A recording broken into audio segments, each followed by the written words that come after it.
The Big Beach Boutique started, bizarrely enough, because of Channel 4 and cricket. Basically, Channel 4 had just got the franchise to show the test matches. So they had the idea of doing a road show where they had a big screen showing the test matches in like parks and places around England. So they chose Brighton Beach, and so they had this enormous, like 50-foot high screen and a sound system.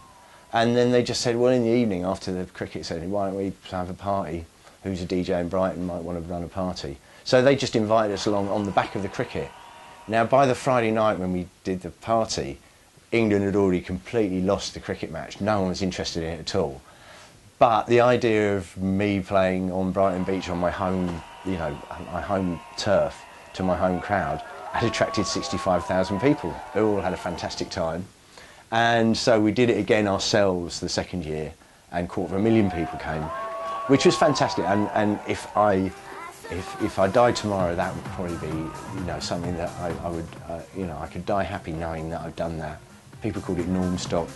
And if you think about the humble beginnings of a DJ, just eking out, playing weddings, just to turn the money over, to do that and then to play to 250,000 people, all close personal friends because it's your hometown.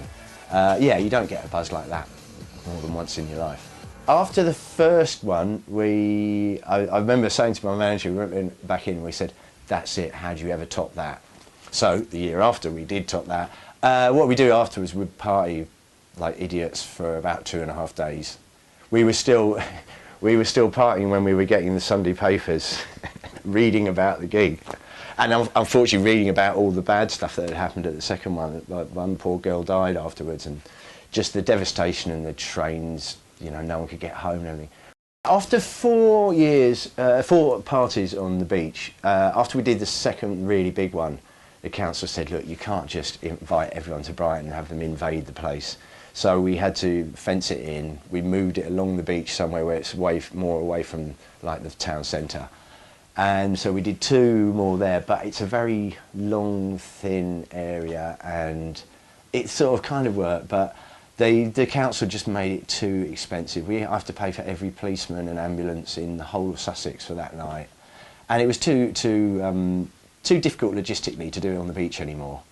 But in the meantime, I've been involved with Brighton Hove Albion for many a year. We were skint with the shirt sponsors for 9 years.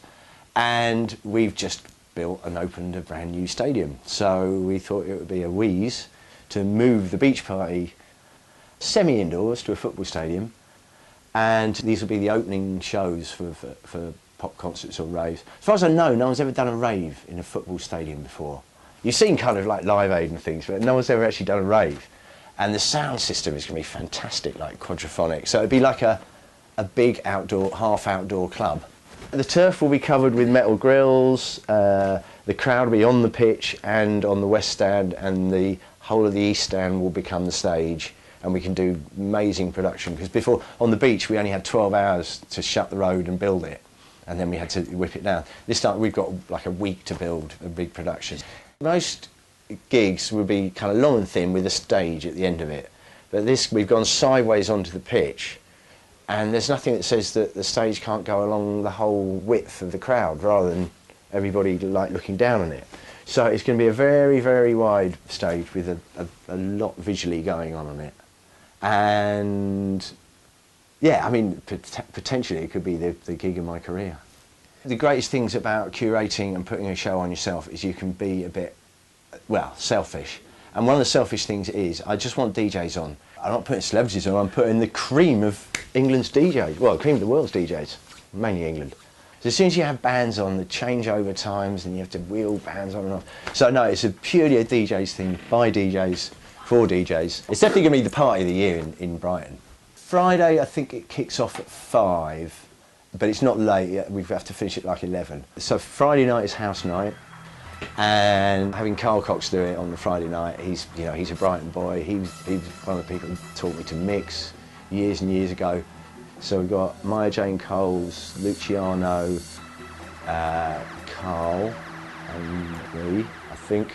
Forgive me if I've forgotten anyone in the lineup. Then Saturday we're starting earlier because it's a Saturday. I think we start at 2, so 2 to 11 on the Saturday. It's more bass and a younger crowd, which is Nero, Annie Mac, DJ Fresh, Dawley.